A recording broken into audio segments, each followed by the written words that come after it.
Welcome to Tennis Spin, where we put our spin on your tennis. Today, we're going to talk about getting your forehand in cue. What do I mean by that? Well, you're going to have to stay tuned. Alright guys, so what am I talking about? Getting your forehand in cue. Well, you know how you guys print something? You know how you type something out like a big report or a PowerPoint presentation and you got to print it all out?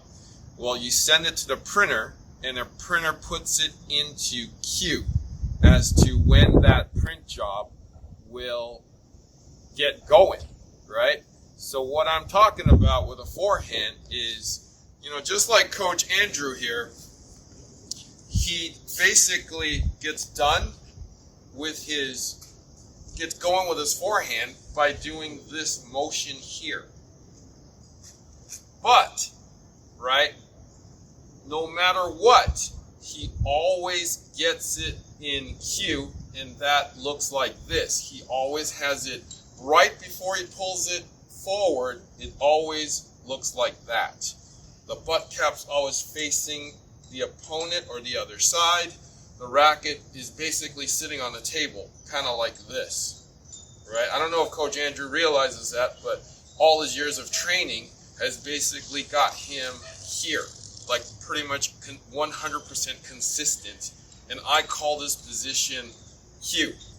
It always has to be right there, right before he pulls it forward. So that is what I call forehand cue. Now, Coach, do you even remember doing this? Do you remember that you do this all the time? I think I used to remember doing it every time when I was little. I think about Coach used to emphasize how important the take back was and where it should always end up.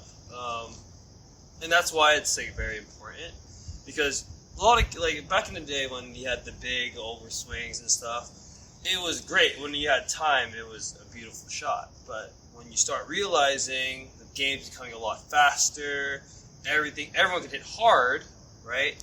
The game changes, and then therefore this becomes insignificant.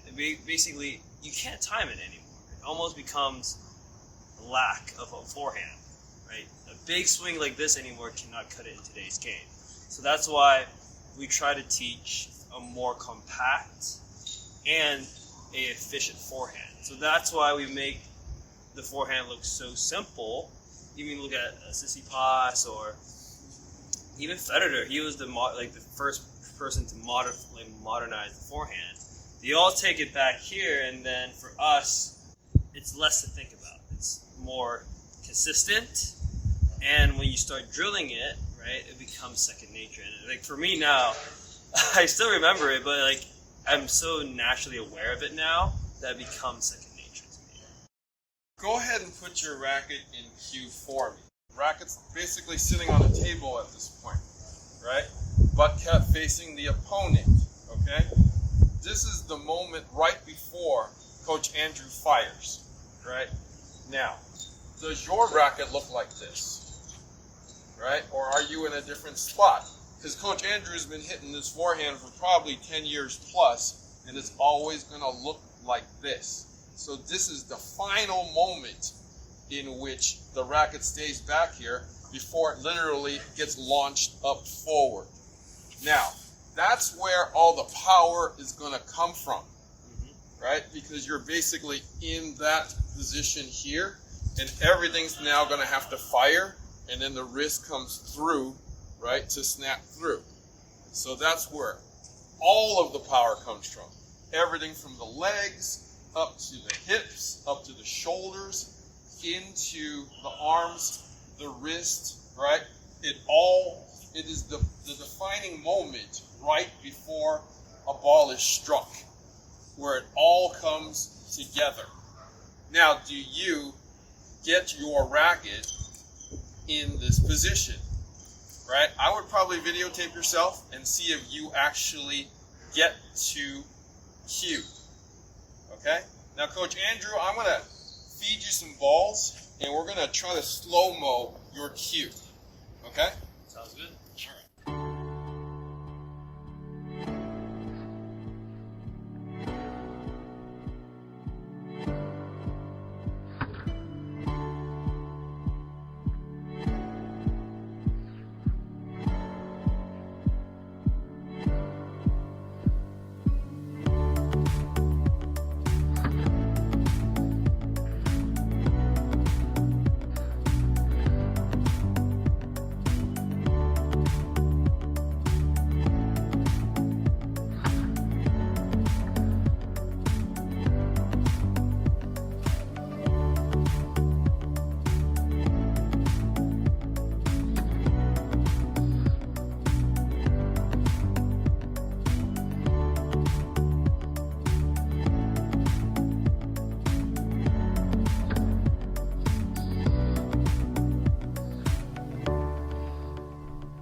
All right, so Coach Andrew, how do we prepare for cue?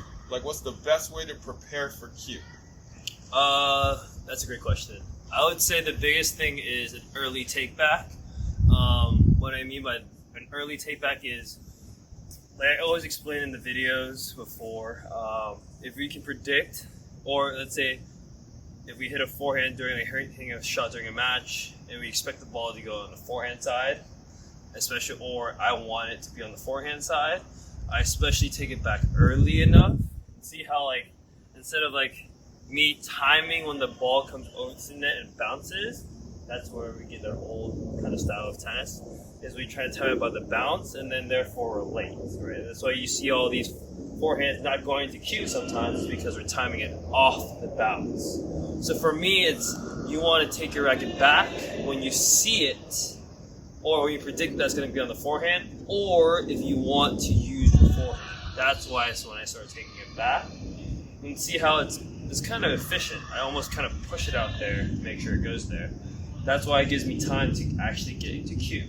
When you prepare it back a little earlier, I can drop and get into cue a little faster and not worry about any tendencies. So if let's say if I was doing the old swing again, like the old traditional swing, see how it's really hard to cue, because you have to time a lot of this and somehow get this into cue and then fire. For me, it was just back here, I bring it down, and then when I move, I can move when I'm still in cue. That's the flexibility of this kind of modernized forehand, is when I can take it back here, I can get down, be in cue for a while, and then explode and shoot my shot. Okay, so get into cue for me real quick, please. Yeah, sure. Okay, now, so check this out though again. Remember what I told you, right? Racket's pretty much kind of sitting on a table, right? Now, how long does that butt point forward until the racket head swings around? Like from here, Yep. is when I'm about to make contact on the ball. When it gets to my strike zone, because think about it this way, I already took my racket back, I can just get into cue right away afterwards. So what I can do is I can step in and take my time and then fire off cue. So that's the beauty of my cue, is I don't have to worry about timing. I can actually be in cue while I move.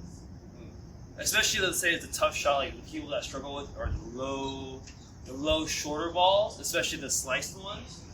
That's why if you see, like when I play, I'm actually in cue right after that, like right after the take back. So therefore, when I'm coming in, that's the beauty of it. I can fire through and cover in my shots. Right. That's why in cue, that's why I try to immediately take it back into cue. Got it. Because at that point, you don't have to worry about anything else, right? There's less to worry about. At that point, you're like, all right, it's already in cue. All I need to do is get this ball in my strike zone and fire away. Right. So now that you've finished up your final exam paper, right, and you're sending it to final cue to get printed up, what happens? Well, you really don't have to worry about it anymore because it's already in cue to be printed. Granted, you have ink in that paper or in that printer, but as tennis players, if we can get our racket into cue on time, On time, that's right? correct. We can just trust a shot and swing through. Correct? Correct. Okay. Now get your racket in cue and trust your shot. Let it all explode forward into that forehand. Okay? So make it easy for yourself. Get your racket in cue. I want to thank my man Coach Goo for hanging out with me today. Where can we find you, Goo? You can find me at AGU's.tennis. I'll also be posting content there as well. All right. Thank you for watching Tennis Spin, where we put our spin on your tennis. What? I broke a string. What do I do? Coach, have you thought of Racket Aid? You could literally get on your phone right now, racketaid.com. Will it hear my arm after you hit it at me? Yeah.